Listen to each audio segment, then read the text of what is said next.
यूं ही नहीं ताज ताज बन जाता है। शिल्पकारों का हुनर और चुनिंदा संगमरमर ताज को नायाब बनाते हैं। कुछ ऐसे ही चुनिंदा जगहों से बस खास ही चुनकर लाता हूँ।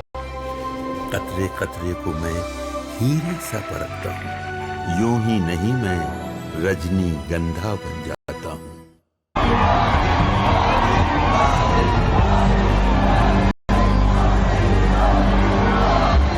मैंने उसको जब भी देखा, लोहा देखा, लोहे जैसा तपते देखा।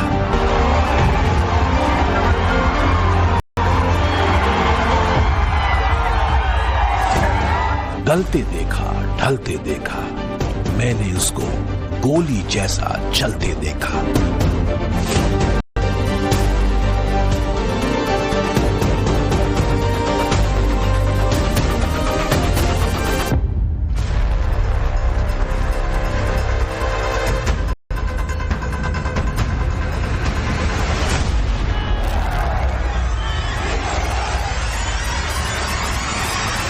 सौगंध मुझे इस मिट्टी की, मैं देश नहीं मिटने दूंगा।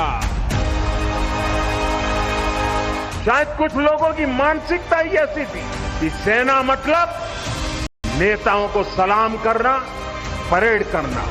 हमारे लिए सेना मतलब 140 करोड़ देशवासियों की आस्था।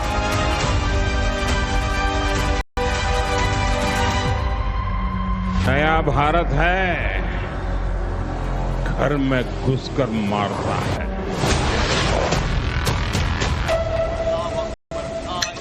लाल चौक में पोस्टर्स लगाए, दीवारों पे लिखा है, जिसने अपनी मां का दूध पिया हो वो श्रीनगर के लाल चौक में आए, आकर के भारत का तिरंगा झंडा फहराए, और अगर वो जिंदा वापस आएगा तो आतंकवादी उसके नाम देंगे। आतंकवादी गांव खोल करके समझे, लाल चौक में फैसला हो जाएगा किसने अपनी मां का दूध पिया। नया जोश है, नया उमंग है, नया सफर है, नई सोच है। दिशा नहीं है, दृष्टि नहीं है, संकल्प नया है, विश्वास नया है।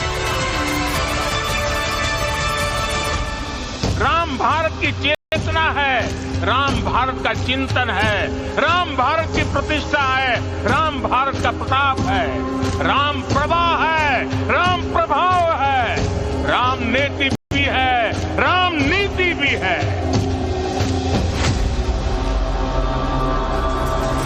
कि मैं कभी भी परिश्रम करने में पीछे नहीं रहूंगा। मैं बद इरादे से कोई काम नहीं करूंगा।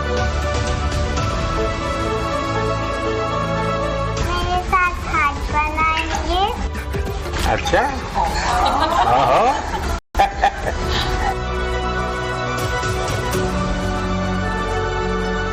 मोदी जी को जानते हो तुम लोग? मैंने आपकी वीडियो टीवी में देखी है। कहाँ देखा था? मैंने भी टीवी में।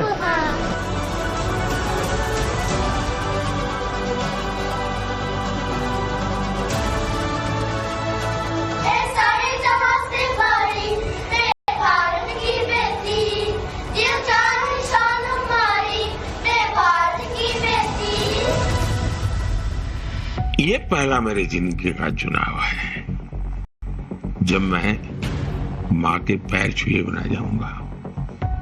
लेकिन मन में एक भाव भी आता है कि आज 140 करोड़ देश की करोड़ों माताएं हैं। उन्होंने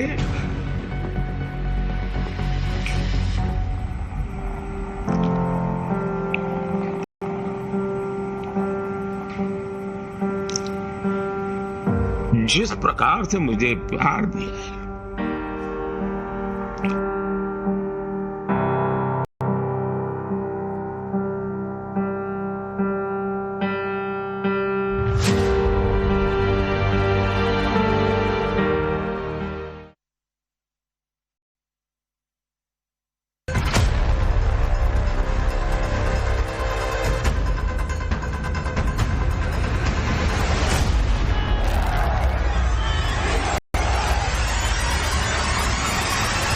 सौगंध मुझे इस मिट्टी की, मैं देश नहीं मिटने दूंगा। शायद कुछ लोगों की मानसिकता ही ऐसी थी कि सेना मतलब नेताओं को सलाम करना, परेड करना। हमारे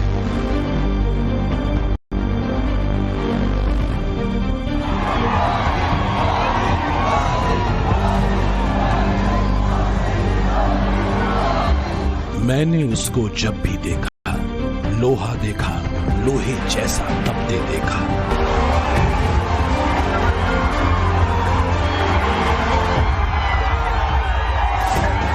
गलते देखा, ढलते देखा, मैंने उसको गोली जैसा चलते देखा।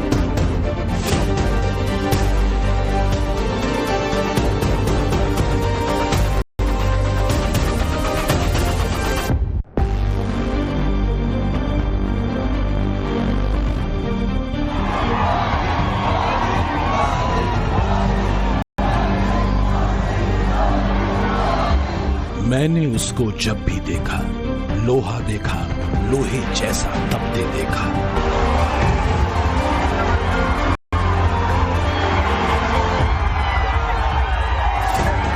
गलते देखा, ढलते देखा, मैंने उसको गोली जैसा चलते देखा।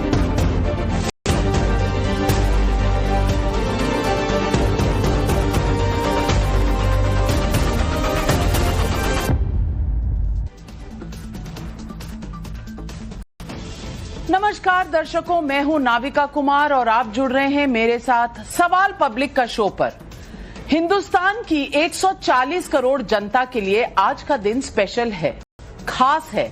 आज देश के प्रधानमंत्री नरेंद्र मोदी का जन्मदिन है।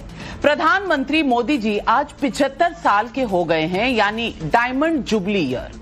देश और दुनिया प्रधानमंत्री मोदी को जन्मदिन पर अपने अपने तरीके से बधाई दे रहे हैं। मेरी और मेरी टीम की तरफ से भी प्रधानमंत्री नरेंद्र मोदी को जन्मदिन की ढेर सारी बधाई। 75 साल की उम्र में भी प्रधानमंत्री मोदी का जलवा बरकरार है। मोदी जिस दृढ़ निश्चय और फौलादी इरादों से हिंदुस्तान और राष्ट्रहित में फैसले ले रहे हैं, मोदी के करिश्मे की चमक पहले से ज्यादा बढ़ती नजर आ रही है और दुनिया भी इसे देख रही है। नरेंद्र मोदी की छवि आज ग्लोबल लीडर की है। अमेरिका के राष्ट्रपति ट्रंप ने प्रधानमंत्री मोदी को फोन पर जन्मदिन की बधाई दी। ट्रंप ने कहा, अपने मित्र नरेंद्र मोदी से शानदार बात हुई, उन्हें जन्मदिन की बधाई। ट्रंप के अलावा दुनिया के ज्यादातर राष्ट्राध्यक्षों ने भी प्रधानमंत्री को बधाई दी। आज दुनिया ने नरेंद्र मोदी का लोहा माना है। 27 देश तो नरेंद्र मोदी को अपने देश के सर्वोच्च सम्मान से पहले ही नवाज चुके हैं। 2014 से पहले नामुमकिन, असंभव ऐसे शब्द अपने राजनीति में जरूर सुने होंगे, लेकिन अब एक ही गूंज सुनाई देती है, मोदी है तो मुमकिन है। नरेंद्र मोदी की डायरी में इम्पॉसिबल शब्द है ही नहीं। नामुमकिन को भी मुमकिन करने वाले नेता हैं नरेंद्र मोदी। कर्तव्य पथ का निर्माण, तय सीमा में नई संसद बनाकर उसमें सेंगोल स्थापित करना, जम्मू कश्मीर को रेलवे से जोड़ने के लिए चिनाब नदी पर सबसे लंबा पुल बनाना, पाकिस्तान को घर में घुसकर मारना, जम्मू कश्मीर से 370 को हमेशा के लिए खत्म कर देना, नया वक्फ कानून, 3 तलाक के खिलाफ कानून, राम मंदिर का निर्माण, काशी कॉरिडोर, CAA लागू करना, 12 करोड़ से ज्यादा घरों में शौचालय, 55 करोड़ लोगों का जनधन खाता। नरेंद्र मोदी के पिछले 11 साल के कामकाज को नोट करने लगेंगे तो पन्ने कम पड़ जाएं। लेकिन उनके समर्थक ऐसा कहते हैं, देश हित, महिला, किसान, गरीब, युवा, हर क्षेत्र, हर वर्ग, हर धर्म, सबका साथ, सबका विकास, सबके विश्वास को साथ लेकर नरेंद्र मोदी पिछले 11 साल से बतौर प्रधानमंत्री काम कर रहे हैं। आज उनके जन्मदिन पर हमारे साथ देश के वो खास मेहमान हैं जो नरेंद्र मोदी को बेहद करीब से जानते हैं। मेरे साथ हैं सुहेल सेठ, जो ब्रांड मोदी क्या है उसे डिकोड कर रहे हैं। जैसे नाविका जी, मैंने आपके टाइम्स नाउ समिट पे पहले भी कहा था कि ब्रांड मोदी एक ऐसे ब्रांड है जो कि लीडरशिप, डेडिकेशन इंटेग्रिटी सबको कंबाइन करते हैं। और अगर आप इस ब्रांड की बात करें तो ये ब्रांड एक भारत में रूटेड ब्रांड है, क्योंकि जो भी उनकी सोच है, जो भी उनका काम है, जो भी उनकी दिशा है, वो हर भारतीय के लिए है। और ऐसे कम ब्रांड्स होते हैं जो कि पूरा जीवन अपना समर्पित कर देते हैं कि हम एक ही कार्य में डटे रहेंगे, और वो कार्य है कि भारत की उन्नति और भारत की अहमियत हम कैसे बनाएं। नंबर 1। नंबर 2, आप अगर देखें तो मोदी जी ने क्या क्या नहीं किया। एक तो वो 23 साल हो गए हैं कि पब्लिक लाइफ में एज हेड ऑफ एडमिनिस्ट्रेशन है, 3 बार प्रधानमंत्री, और वो भी किसी के बूते से नहीं, अपने आप इलेक्ट्रली।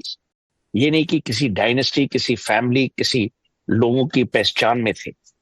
तीसरी बात, आज अगर विश्व भर आप जाएं, और जैसे कि मैं आज आपसे न्यूयॉर्क से बात कर रहा हूं, आप किसी भी भारतीय से पूछिए और किसी भी नॉन भारतीय से पूछे, वो यही कहेंगे कि जो आज भारत की स्थिति है, जो आज ग्लोबल स्टैंडिंग है, वो ग्लोबल स्टैंडिंग पहले नहीं थी। क्योंकि पहले किसी लीडर ने, किसी नेता ने इसे ना तो दिशा दी थी ना दम।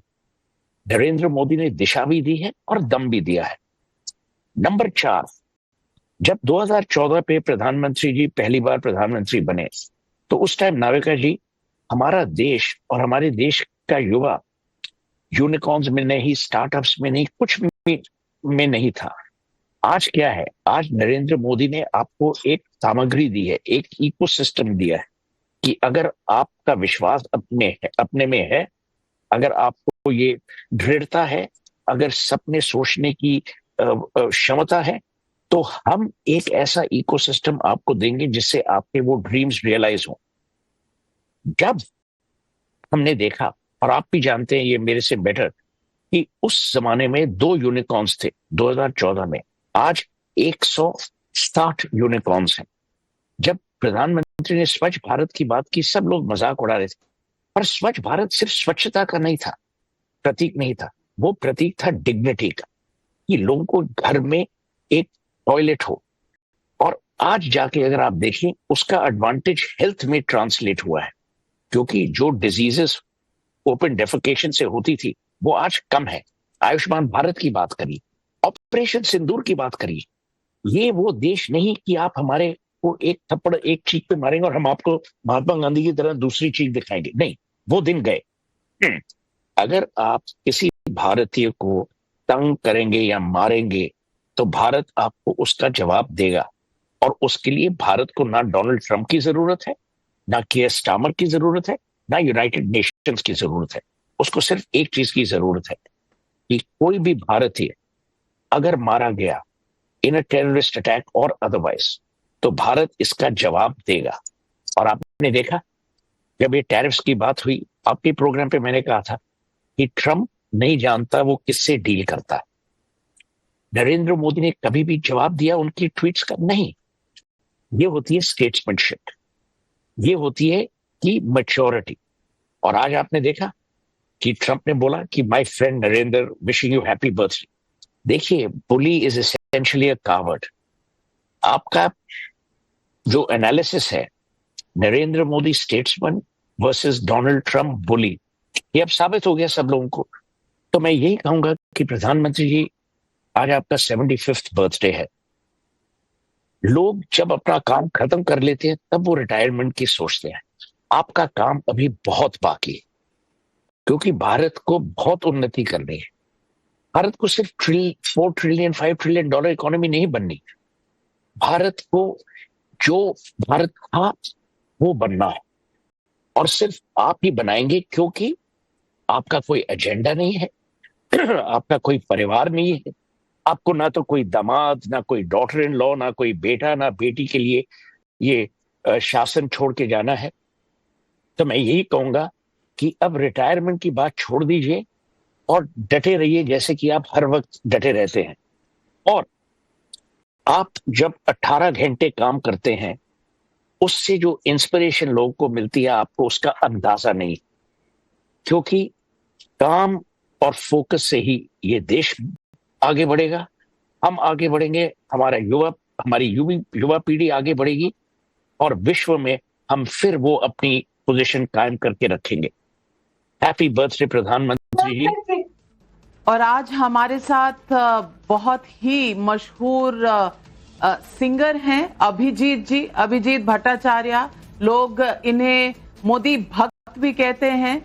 लेकिन अभिजीत जी, आज बहुत से लोग बहुत सी चीजें प्रधानमंत्री नरेंद्र मोदी के बारे में याद कर रहे हैं और कह भी रहे हैं उनके जो पर्सनल इंटरैक्शंस हुए हैं, उन्होंने कैसे बदला है लोगों को। तो अभिजीत जी, मेरा सवाल तो आपसे है कि सबसे पहले आप अपना जज्बा मोदी जी के बारे में सुर में सुना दीजिए, क्योंकि आपसे हम कोई भी जो बात है बिना सुर के तो कर ही नहीं पाएंगे। अच्छा, ये अच्छी बात है। मैं बात नहीं रख सकता, सिर्फ सुर से ही निकालूंगा। Oh my God. अच्छा ठीक है, कभी भी कोई एक कैरेक्टर पहले तो कहते हैं ना आगाज करना चाहिए, हीरो है कोई हीरोइन है, लेकिन जी तो वही कर रहा हूं कि मैं मोदी जी को अपने गाने से सबकी तरफ से कहना चाहूंगा, आज उनका बर्थडे है। तुम आए तो हवाओं में एक नशा है मोदी जी, तुम आए तो फिजाओं में रंग सा है, ये रंग सारे हैं बस तुम्हारे। और क्या चाहिए हमें, और क्या, और क्या, और क्या, और क्या चाहिए देश को। आप अकेले ही काफी हैं। मैं तो चाहूंगा कि मोदी जी हमेशा रहें। ये डायलॉग नहीं बोलूंगा कि मेरी उम्र आपको लग जाए, आपकी उम्र 100 साल की हो, नहीं। आप जैसा एक महान देशभक्त, महान महापुरुष, महानायक शायद देश में पहली बार आया है। और आपने मुझे कहा कि मुझे मोदी भक्त कहते नहीं, मैं मोदी जी का अंध भक्त हूं, अंध भक्त। उनकी हर अच्छाई तो मुझे ज्यादा अच्छा लगता है। वो अगर कोई गलत भी करते तो मुझे वो भी मंजूर है, क्योंकि उनका हर चीज मुझे मंजूर है। उन्होंने नोटबंदी की, मैंने लाखों गंवाए, लेकिन मुझे यही पसंद है, पूरे देश की पसंद है। आप बहुत बहुत दिल से आपने उनकी तारीफ की। लेकिन अभिजीत जी, आप कभी उनसे मिले हो, उनसे बातचीत की हो? और किलिंग चल रहा था कश्मीर में, और उस टाइम भी पहलगाम में होता था, उससे अमरनाथ यात्रा में बहुत कुछ ये सब हो रहा था। और मैं आडवाणी साहब को, मैं और जगजीत सिंह साहब दोनों ने मिलके मुहिम चलाया था, पाकिस्तानियों को हटाओ। हम वो समझौता एक्सप्रेस और अमन की आशा से दूर निकलना चाहते थे। मैं और जगजीत सिंह साहब उनके पास गए और मैंने उनसे, आप सोच सकते कि मैंने उनसे क्या बोला। मैंने कहा, आडवाणी साहब, मुझे एक बार मोदी साहब हमारे गुजरात के सीएम थे, मैंने कहा मुझे उनसे बात करवा दीजिएगा। उन्होंने अपने सेक्रेटरी को बोला कि अभिजीत से मोदी जी की बात करवा देना। By the time I reach Delhi, next day उनके ऑफिस से फोन आया कि मुख्यमंत्री जी, माननीय मुख्यमंत्री जी आपसे बात करेंगे 5:00 पे। और मुझे अभी भी याद है कि मैं गाड़ी रोक के खड़ा हो गया कहीं पे और उनका फोन आया, नमस्कार अभिजीत जी। और मुझे आज पता नहीं, उनको लोग कहते हैं कि he has got elephant memory, शायद ऐसा कहते हैं, पता नहीं उनको याद होगा कि नहीं। लेकिन मोदी जी को मैं याद दिलाना चाहूंगा कि उन्होंने मुझे फोन किया था, बोला आपका, हम पढ़ते हैं आपके मुद्दे जो है पेपर में आते रहते कि आप ये जो पाकिस्तान के खिलाफ आप आवाज उठा रहे हो। तो मैंने कहा मैं पाकिस्तान के खिलाफ आवाज नहीं उठा रहा हूं, मैं सिर्फ दुश्मन के खिलाफ आवाज उठा रहा हूं। जो हम न्यूज में देखते हैं कि आतंकी देश है, ये है, मैं उनके खिलाफ आवाज उठा रहा हूं। और वहां के आर्टिस्ट यहाँ पे नाच रहे हैं और हमारे देश के महानायक लोग उनके साथ डांस कर रहे हैं।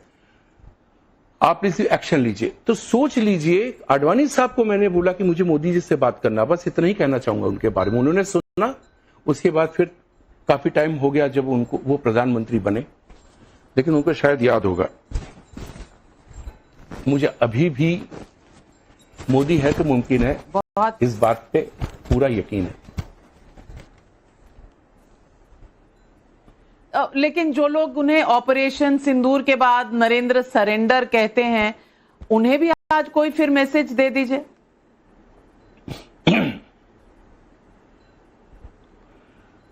उनका जेड सिक्योरिटी हटा लीजिए एक बार, जेड सिक्योरिटी हटा लीजिए ना। उनको वसीयत में मिला है या उनको विरासत में मिला है या उनको इसलिए मिला है जेड सिक्योरिटी को, हिंदुओं को गाली दे, सनातन को गाली दे और जेड सिक्योरिटी ले।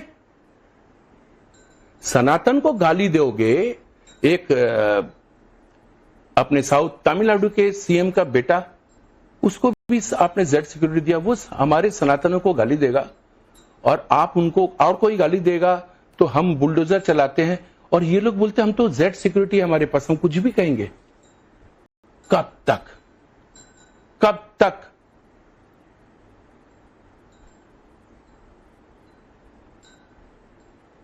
बड़ी बात कह रहे हैं आप, बड़ी बात कह रहे हैं। इशारा और मैसेज दोनों बहुत ही साफ है और आपकी जैसे दृष्टि साफ है। मुझे लगता है आपने जो कहा मोदी है तो मुमकिन है, उन्हें भी कई चीजों पर बहुत क्लैरिटी है।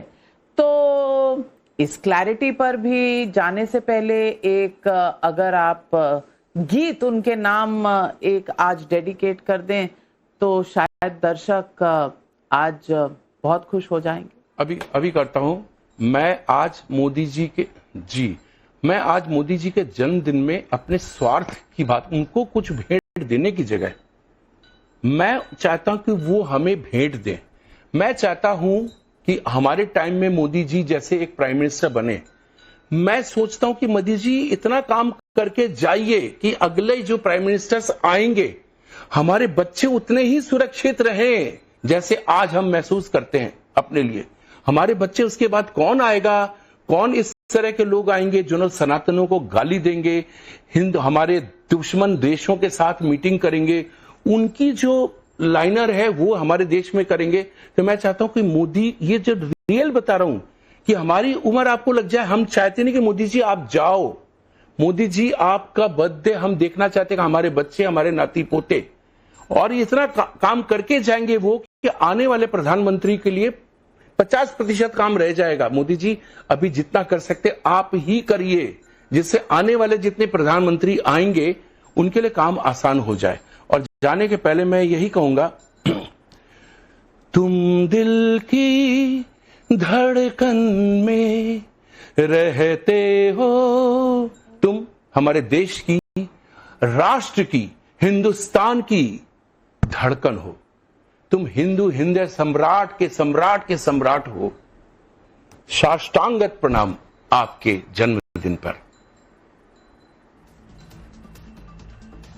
Thank you Abhijeet, always a pleasure. और आप हमारे साथ आज के स्पेशल शो में शामिल हुए, बहुत बहुत धन्यवाद। अपनी सुरीली आवाज दुनिया में यूं ही अपने पर्ल्स ऑफ धुन और सुर आप बिखेरते रहें, ये हमारी आपके लिए दुआ है।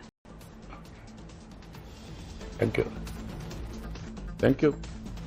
नृपेंद्र मिश्रा जी, आपका बहुत बहुत धन्यवाद हमारे साथ जुड़ने के लिए। और आज हम उस शख्स की बात कर रहे हैं, नरेंद्र मोदी, जिनकी उम्र 75 साल है, लेकिन बच्चों के साथ बच्चे, बड़ों के साथ उनके बेटे, बहनों के साथ भाई बन जाते हैं। ही हैज अ रिलेशनशिप जो सबके साथ कहीं ना कहीं कोई रिश्ता एक बन जाता है। आपने उनके साथ इतने साल काम किया है, आपने उन्हें कैसे देखा? आपने जो बात कही, पहले तो मैं आज उनका शुभ जन्मदिन है और आपके माध्यम से मैं उनके प्रति अपनी शुभकामनाएं पहुंचा सकूंगा। देश के प्रति जो श्री मोदी का जुनून है, जो उनका सपना है, वह सफलतापूर्वक पूर्ण हो। एक दीर्घ कार्यकाल उन्हें मिले, क्योंकि मैं उन्हें एक प्रकार से इस प्रकार के नेतृत्व का एक अकेला प्रतिनिधि समझता हूं, और उसका लिटमस टेस्ट यही है कि जो भी कभी भी किसी परिस्थिति में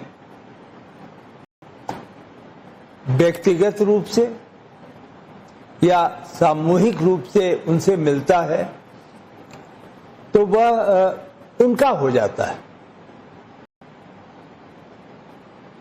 अनेक बार मुझे अपने कार्यालय में अनुभव होता था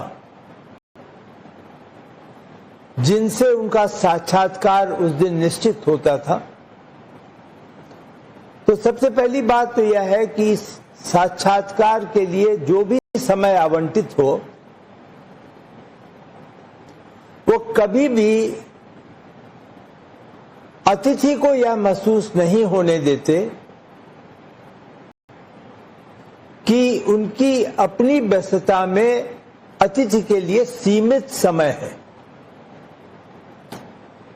लगभग सभी लोग जब मेरे कमरे में लौट के आते थे तो सबसे पहली टिप्पणी करते थे कि साहब लगता ही नहीं कि वह चाहते थे कि हम उठें, बल्कि हमें संकोच होने लगा कि ऐसे व्यस्त प्रधानमंत्री का हमने इतना समय कैसे ले लिया। तो हम लोग स्वयं उनसे एक प्रकार से संकेत करते थे कि perhaps it's time to go. आपने जैसा पूछा कि हर उम्र के अतिथि के साथ वह घुल मिल जाते हैं, तो ये सही है। कभी भी मैंने यह अनुभव नहीं किया कि उनके व्यक्तित्व में किसी प्रकार से आयु का रिफ्लेक्शन हो, आयु का कंसिडरेशन हो, जो कि प्रायः हम सब के व्यक्तित्व में आ जाता है। एक हम स्वयं ही लाइन ड्रॉ करने लगते हैं। तो मैंने एक लंबा सा आपको जवाब दिया, लेकिन सारांश में उसका एक लाइन में यह जवाब है कि वह इस देश के सभी नागरिक को बिना किसी भेदभाव के वह अपना बनाने में सक्षम है। और आज हमारे साथ जुड़ रही हैं श्रीमती रेखा गुप्ता जी, दिल्ली की chief minister. Rekha Gupta ji, I want to ask you, as you have now been Chief Minister of Delhi for, several months, 6-7 months, and before that as a BJP कार्यकर्ता, आपको कोई ऐसा पर्सनल एनेक्डोट के आपको लगा हो कि प्रधानमंत्री के दिल में और दिमाग में किस तरह की चीजें और किस तरह की बातें होती हैं जिसको वो लेकर लोगों के पास जाना चाहते हैं, लोगों की मदद करना चाहते हैं? मैं बताऊं नविका जी, प्रधानमंत्री जी एक ऐसी शख्सियत हैं, मैंने उनको जितना देखा, जितना समझा, उनके हर एक्शन में, हर रिएक्शन में मतलब एक अलग प्रकार का विजन है। वो जैसा सोचते हैं देश के लिए, समाज के लिए और सबके लिए, लोगों के लिए, मतलब वो कमाल है। और आपने कहा कि दिल के नज़दीक, तो मैं उनके बारे में ना मतलब कई बार मुझे ऐसा लगता है कि जैसे कि वो एक माँ है, जैसे माँ जैसी फीलिंग होती है ना, वो माँ जैसा लगता है। जैसे माँ पूछती है अच्छा कैसे हो, क्या करना है, ये करना चाहिए, ये नहीं करना चाहिए, ये खाइए, ऐसे रहिए, अपना ध्यान रखो, एक्सरसाइज करो, मतलब ही सीम्स लाइक ए मदर। और कई बार मुझे लगता है कि he is a tough father, और वो जैसे बोलते हैं कि ये उनके निर्णयों में, उनकी डिसीजन मेकिंग में जो एक एक्सपेक्ट दिखता है वो फादर जैसा लगता है। जब वो आपको मौका देते हैं, वो आपको संबल देते हैं, वो आपको काम करने के लिए करेज देते हैं, पूरा मतलब डोमेन आपके लिए छोड़ देते हैं कि आप करके दिखाओ और करना ही है तुम्हें। तो ऐसा जब मैं उनके साथ बात करती हूँ, उनके सानिध्य में काम करती हूँ, उनके मार्गदर्शन में बड़ी चीज़ों को टेक ओवर करती हूँ, तो मतलब मैं ये समझती हूँ कि वो शख्सियत अलग है। उसमें मुझे उस समय कोई पॉलिटिकल लीडर नहीं दिखता, उस समय मुझे बस एक गार्जियन दिखता है जो आपके लिए कहता है कि यू कैन डू इट, ऐसा फील मुझे आता है। और सच में मतलब आई रियली एडमायर हिम।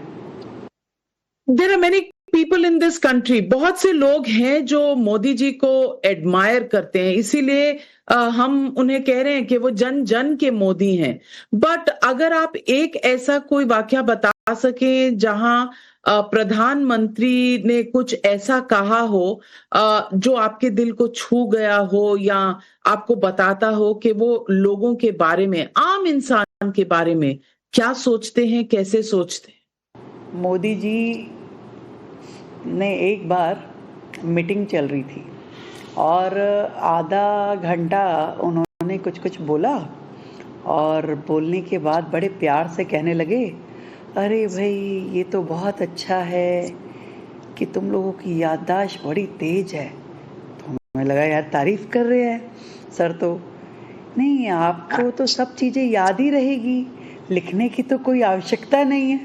और हम लोग पूरा राइट और लेफ्ट बगले जाके कि ये क्या कह दिया सर ने, तुरंत पेन खोजे, कोई कॉपी खोजे, और बाय चांस मुझे ध्यान था कि पीएम साहब को तो भाई डायरी पेन के साथ में जो भी चीज़ें हैं वो लिखी जाए, ध्यान था। तो केवल पूरी मीटिंग में मेरे हाथ में पेन और डायरी, और मैं लिख रही हूँ और मैं सबको देख के हंस रही हूँ कि मज़ा आया बड़ा।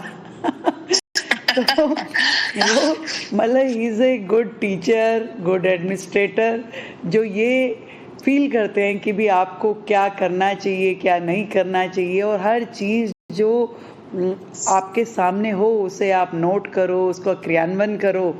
तो उनके छोटे छोटे जेस्चर में बड़े बड़े संदेश होते हैं, कभी देश के लिए, कभी समाज के लिए, कभी आपके खुद के लिए। हमारे साथ जुड़ने के लिए और प्रधानमंत्री के जन्मदिन के शुभ अवसर पर हमसे बात करने के लिए आपका बहुत बहुत धन्यवाद।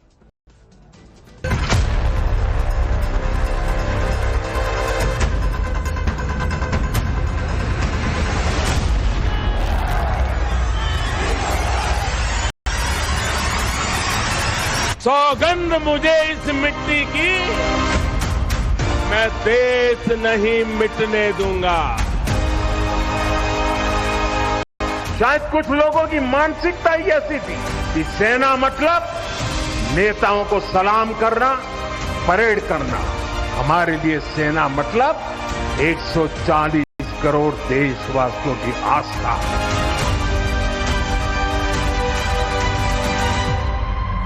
नया भारत है, घर में घुसकर मारता है। लाल चौक में पोस्टर्स लगाए, दीवारों पे लिखा है, जिसने अपनी मां का दूध पिया हो वो श्रीनगर के लाल चौक में आए, आकर के भारत का तिरंगा झंडा फहराए, और अगर वो जिंदा वापस जाएगा तो आतंकवादी उसके नाम देंगे, आतंकवादी काम करके समझे। लाल चौक में फैसला हो जाएगा किसने अपनी मां का दूध पिया। नया जोश है, नया उमंग है, नया सफर है, नई सोच है। दिशा नहीं है, दृष्टि नहीं है, संकल्प नया है, विश्वास नया है। राम भारत की चेतना है, राम भारत का चिंतन है, राम भारत की प्रतिष्ठा है, राम भारत का प्रताप है, राम प्रवाह है, राम प्रभाव है, राम नेति भी है, राम नीति भी है।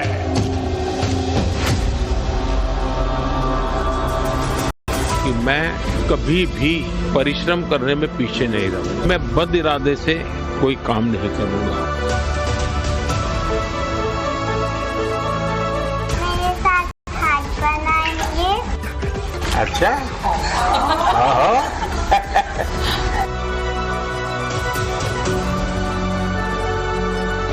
मोदी जी को जानते हो तुम लोग? मैंने आपकी वीडियो टीवी में देखी है। कहाँ देखा था? मैंने भी टीवी में? आपको हाँ।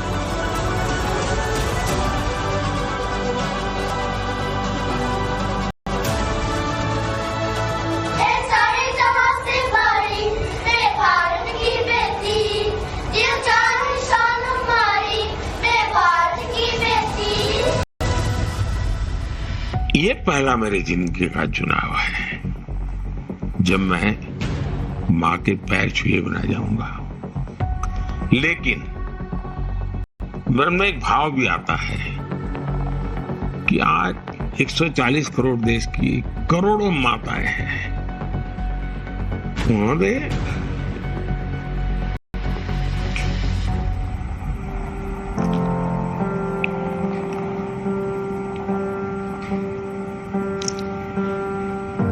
जिस प्रकार से मुझे प्यार दिया,